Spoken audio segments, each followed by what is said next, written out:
सारे टीचर साथ में और ज्यादा टीचर्स को बस लेके चली गई है सर। वो रीजन क्या था बस से ले जाने का? उनका रीजन सिर्फ ये था कि ये सब लोग एक जगह इकट्ठे ना हो, इसको तोड़ा जाए, वरना बहुत ज्यादा भीड़। सर हमें हमारे नीतू मैम को जेंट्स पुलिस वाले ने धक्का मारा है नीतू मैम को। हाँ, बहुत गलत है, कितनी गलत बात है।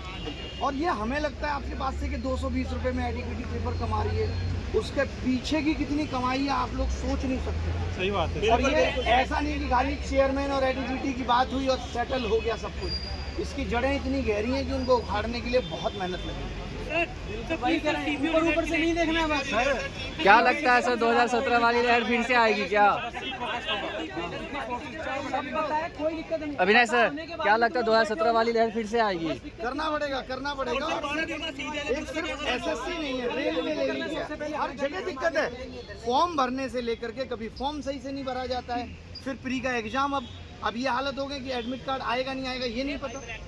4 दिन पहले आएगा, 5 दिन पहले आएगा, बच्चा एक प्लानिंग करता है। सेंटर भी चेंज हो जाते हैं सर सेंटर भी हजार किलोमीटर दूर फेंक दे रहे हैं।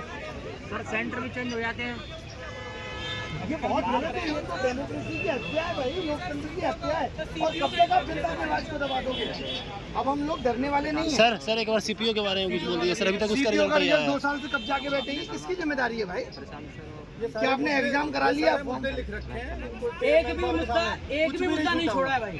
सरकार का कहना है जिन बच्चों की ज्वाइनिंग भी अटकी है ना, हर महीने अपनी कोचिंग बढ़ाने के लिए आते हैं। जबकि मैं पढ़ाता नहीं हूँ। मेरी ऐप पे जाके देखो कि मैं क्या पढ़ा रहा हूँ। यूट्यूब के अलावा मैं कहीं मिलूंगा नहीं। हमें से बोला गया कि अभिनय शर्मा तो हर महीने अपनी कोचिंग बढ़ाने के लिए प्रोटेस्ट करता है। अभिनय शर्मा ने जितना अपने पर्सनल हिस्सों साइड में रख के बच्चों की लड़ाई लड़ी है, उतनी कोई नहीं लड़ पाया। बिल्कुल खैर, मुझे दबाने की औकात तो इस देश के प्रधानमंत्री की नहीं। मैंने अपनी जिंदगी में इतना सा गलत नहीं किया, तो मेरा कोई बाल बांका नहीं कर सकता। ये देश किसी के बाप का नहीं है, मेरा भी है, मैंने जन्म लिया है, भगवान ने भेजा मुझे यहाँ। सभी का खून है यहाँ की मिट्टी में। वोटिंग मत करो भाई।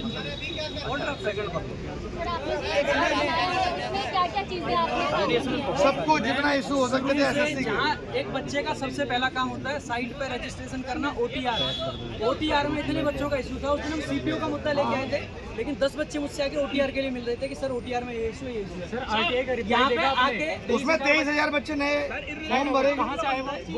वो भी एक बड़ा मुद्दा है, उस पर भी बात होगी। अगर आज एसएससी को कह दिया जाएगा कि तुम 17,000 लोगों का डाटा पब्लिक कर दो, कौन फॉलो करेंगे? तो ये कर नहीं पाएंगे। रजिस्ट्रेशन से लेके ज्वाइनिंग तक क्या कोई भी ऐसा मैकेनिज्म इन लोगों ने बनाया नहीं है जहाँ पे अगर किसी बच्चे को दिक्कत है तो अपनी बात रख सके। अरे ईमेल आईडी हैक हो जाती है, नंबर खो जाता है, नहीं निकाल पाए तो बच्चा फॉर्म नहीं भर पा रहा है। ऐसे 10 बच्चों से ऑफिस में आके विजिट करते रहते हैं, आते रहते हैं, जाते रहते हैं। जब तक यहाँ पे भीड़ नहीं होती ना, तब तक हमारे साहब जो ऊपर बैठे हैं वो मिलना तो दूर की बात है, अंदर जाने तक नहीं देते लोगों को। तो अगर यहाँ पे अगर आवाज उनको ऐसे सुनाई देती है भीड़ करके, तो ये भीड़ ही से बच्चे तो आएंगे। सर जैसे अभी बात हुई अंदर जाने के लिए, तो अभी क्या आश्वासन मिला है अंदर जाने के लिए? अभी कह रहे हैं कि लंच के बाद में हमें मिलवाएंगे। हमारा ड्राफ्ट लेके गए, ड्राफ्ट की हमने कॉपी दे दी प्रॉपर। हमने प्रॉपर ड्राफ्ट बनाया, 18 पेजेस की हमारी टोटल कॉपी है ये, जो कि हमने ड्राफ्ट तैयार करा है। इसमें एक एक चीज़ हमने शामिल करी है, हमारी क्या इश्यूज हैं। हर इश्यू का हमने कोशिश करी है कि कुछ ना कुछ प्रूफ लगाएं कि भाई यहाँ पर कोई ऐसी दिक्कत ना रहे। आप देखोगे ये तो सिर्फ सॉफ्ट वो है, हार्ड कॉपी है, लेकिन जब हम सॉफ्ट कॉपी आपको दिखाएंगे ना तो उसमें आप देखोगे कि हर चीज़ का लिंक हमने लगा रखा है। किसी भी चीज़ का अगर है ना कोई प्रूफ, तो हर चीज़ का प्रूफ यहाँ पे मिलेगा, हर चीज़ के लिंक लगा रखे हैं, जिससे कि वहाँ ऊपर बैठ के ना कोई हमसे ये ना कहते कि ये कहाँ हुआ है। हर एक तो सर अभी और हमें ऐसे प्रूफ नहीं लगाया कि हमने किसी यूट्यूब वीडियो का प्रूफ लगा दिया हो या किसी बच्चे का मैसेज लगा दिया हो। मैंने ये भी ध्यान रखा है कि किसी भी बच्चे का, एक जैसे बच्चे मुझे मैसेज करते हैं बहुत कि सर हमारे साथ ये दिक्कत हो गई, उस दिक्कत पर प्रॉपर रिसर्च करिए, काम कराए और उसके लिए जो प्रूफ बन सकता है वो लगाए। किसी बच्चे का स्क्रीनशॉट नहीं लगाया कि जिससे कि कहीं ऐसा ना हो कि कल को किसी बच्चे को ही बुलाया जाए कि हाँ भाई तुम्हारे साथ ये कैसे क्या हुआ।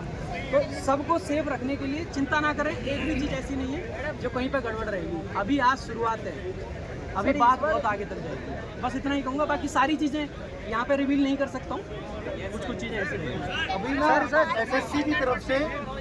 एसएससी की तरफ से ये जो इतनी गड़बड़ियाँ हुई हैं, सिर्फ उनकी तरफ से इस तरह के रिप्लाई आ रहे हैं कि भाई ये जो है ना, शुरुआत में अगर किसी कंपनी को दिया जाता है तो ये सबके साथ ही ऐसा होता है।